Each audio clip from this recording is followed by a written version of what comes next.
We can now cross live to Aman, Gupta, a public health expert in New Delhi.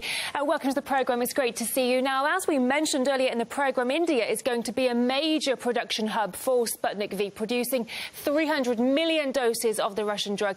How crucial could cooperation be in countering the pandemic, do you think? Well, Nikki, I think, India has been kind of a pharmacy of the world and has a very significant role to play in terms of the vaccine development and delivery. And I think this partnership between India and Russia for Sputnik V is a great chance for us to really put the right fight for the COVID-19 pandemic as it is happening across the world. Because there is a science which we are getting from Russia, and then there is the whole manufacturing and the distribution system which Indian industry has. So I think the two sides can really play a very critical role in fighting COVID-19. And we understand that India's major pharmaceutical company has reported that Phase 2 trials of Sputnik V in the country showed, quote, a very good safety profile. So how promising is this for the potential approval of the Russian vaccine by the authorities if Phase 3 is successful as well? Well, I think this is a part of the process, and there was no doubt about that the Phase 2 safety results will be similar to what we have seen in the other parts. But just the fact that it is happening in India, it sort of gives a kind of reassurance. It reiterates the safety profile of Sputnik V. As we know, this is kind of a Phase 2/Phase 3 trial, so it will sort of continue. The approval to Phase 3 is a great step.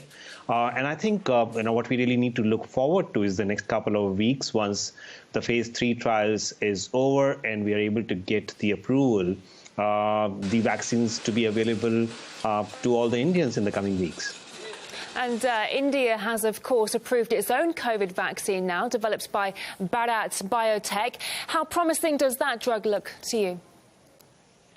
Well, I think, on the Bharat Biotech, which has been developed in association with the ICMR, I would say I would still sort of like to wait for the trial data to come in. While it has been approved for the emergency use, I think there is still the data which is not completely available to us. So I think we will sort of have to wait for the data to come in. As I've always said in the past also, for us to really ensure that we are able to come out of this pandemic, we would need more than one vaccine. And from that perspective, India playing its role as an innovative hub for vaccines and pharmaceutical product, this is a step in the right direction. But, until the time we do not have the exact data, I will still hold my judgment on it.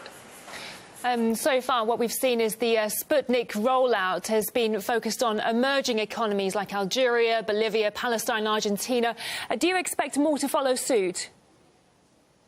Well, I would certainly hope so, because I think if I just look at the the number of vaccines, I would say Sputnik V is in the top league. And as the different countries look at using which particular kind of vaccine, Sputnik V should be one of the priority choice, just because of the science behind it, which is kind of a known science, its safety profile, its efficacy profile, and the whole the logistics and the transportation side of it.